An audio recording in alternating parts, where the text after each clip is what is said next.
Alright, so while you all are trying to survive Nigeria's first scarcity, Naira collapse and insecurity dominated headlines, 60 lawmakers in the House of Representatives are moving to take away your right to vote for a president. Yes, a bill has passed a second reading in the National Assembly.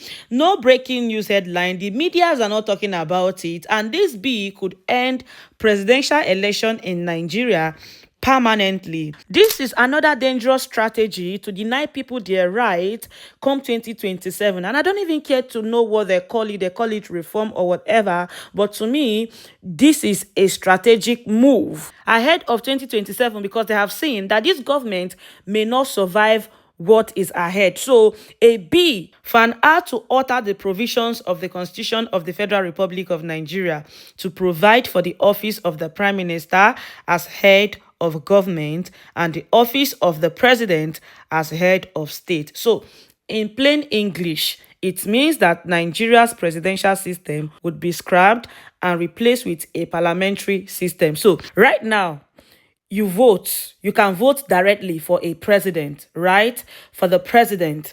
But if this bill passes, you will never be able to vote again for a president directly.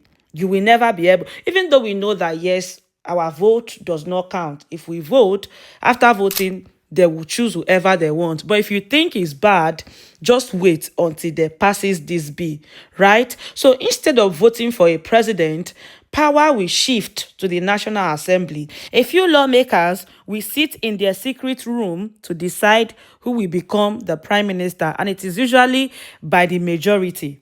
Right? So you and I, you can still go and vote, but you cannot vote for a president. You will vote for lawmaker. You will vote for your representatives. But then they will not be the one to decide who will lead you as a president. You see the problem now? So this bill is being moved by Minority Leader Kingsley Chinda and backed by 59 other lawmakers across party lines. PDP, APC, Labour Party, they are all there. The only thing I don't understand now is why opposition members teamed up with the ruling party to do this.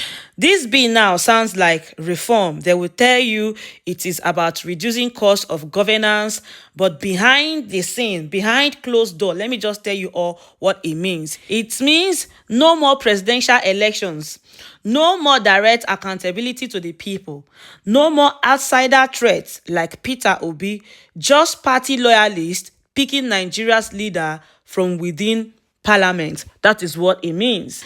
In 2023, something the Nigeria elite did not expect happened. The people showed up in numbers, with energy, with hope.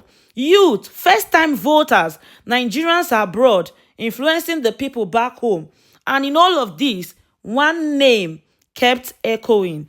Peter Obi. The 2023 election wasn't just another cycle. It was a warning to the people in power that something had shifted. The traditional political playbook had failed. The candidate they said had no structure shook the system. Labour Party won the capital city. Labour Party won part of Lagos. Labour Party won the youth. The aftermath, INEC beavers and IREF system mysteriously failed. Election results were altered. Court turned away evidence. The biggest fear wasn't Obi himself. It was the people, the masses, realizing they could actually take powers in their own hands. And that is when the plan started. According to Insider, top politicians across all major parties held closed-door meeting and decided that they will not allow another 2023 to happen again. So they decided in their closed-door meeting, what do you do if presidential elections are becoming too risky? You remove them, you replace them with a system where lawmakers pick the prime minister. Lawmakers who can be influenced, bribed, and controlled. A system where power no longer comes from 200 million Nigerians, but from 300 men in a secret room. So just know that this parliamentary bill is not about reform. It is a revenge. Revenge for 2023, for the shock they felt when the people nearly broke through. Like I said, you will still vote, but for your local National Assembly member. Then, after the elections are over, your lawmakers will enter a room far from cameras and pick a prime minister. You don't get to vote for that prime minister. You don't get to influence who becomes the head of state. The decision will be made through negotiations and cash deals. Now, let me give you a more realistic example to drive it home. Let's say your candidate wins in your district, right? But your party only gets 40 out of 360 seats. That means your party has no say in who becomes prime minister. But another party with 160 seats, they cut a deal, give 5 ministries to party A, offer money to party B, promise immunity to party C. Boom, prime minister installed, and you had no say. So, who benefits from this? Party cabals, of course, who controls candidate list, political godfathers who no longer need national vote, just National Assembly loyalists, just like what we are seeing in Rivers State, and foreign interests who find it easier to manipulate smaller group. That is the people that will benefit, not you ordinary Nigerian. A former legislator told us that in parliament, everything is for sale. Seat, vote, power. If you make the right deal, you can install a prime minister with just 60 allies. So everything is for sale. That is what a former legislator told us. So this isn't democracy, eh? This is a puppet show, and the strange are heard by the very people who have failed Nigeria again and again. Everyone knows what's happening, but nobody is talking about it. Every democracy relies on three pillars: independent institutions, free press, and public accountability. But in Nigeria, all three are folding under pressure, and no one is talking.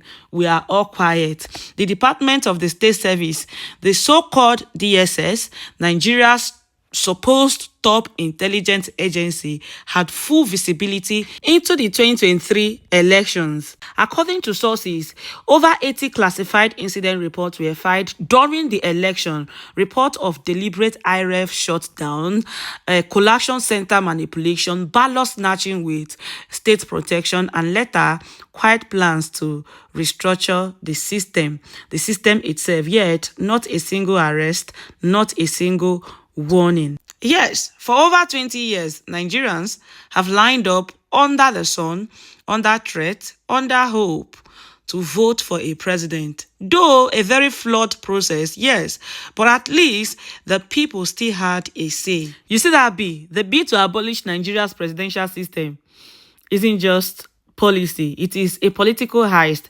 It is the most dangerous power grab since the return of democracy in 1999. If passed, here is what will happen. The president becomes a ceremonial figure. The real power will shift to parliament. Lawmakers pick the prime minister. Political parties becomes kingmakers, not the people. Your vote no longer decide your leader. Just imagine 2027. There is no presidential debate, no ballot paper with your candidate's face. Instead, 200 lawmakers, many of whom you did not elect, sit in a room and decide who runs your country. That is not democracy. And I'm saying this because it is not even just about the political system. It is about who controls Nigeria for the next generation. What do? Stay silent? Wait until it is too late? I know some of you will come and say, it is a system being run in other... But those people, they understand the rule of law. The problem is that whatever it is that comes to Nigeria, they always abuse it. In fact, even the democracy they brought to us, they are not running it. Are we practicing democracy in Nigeria? Is there anything like democracy? We are just bearing the name. But what we are practicing in Nigeria is something else completely, that we don't even know the name. You can't call it dictatorship because even military government is better than what we are seeing in Nigeria. So time to keep silent is over. We all need to start speaking out, because the place where these people are heading to is a land of no return. And that is it for you all, my people. I saw the news and I wondered why people are not talking about it. I decided to come share with you all. Please don't forget to like, share, and subscribe, and I'll see you all in my next video. Bye bye. Bye.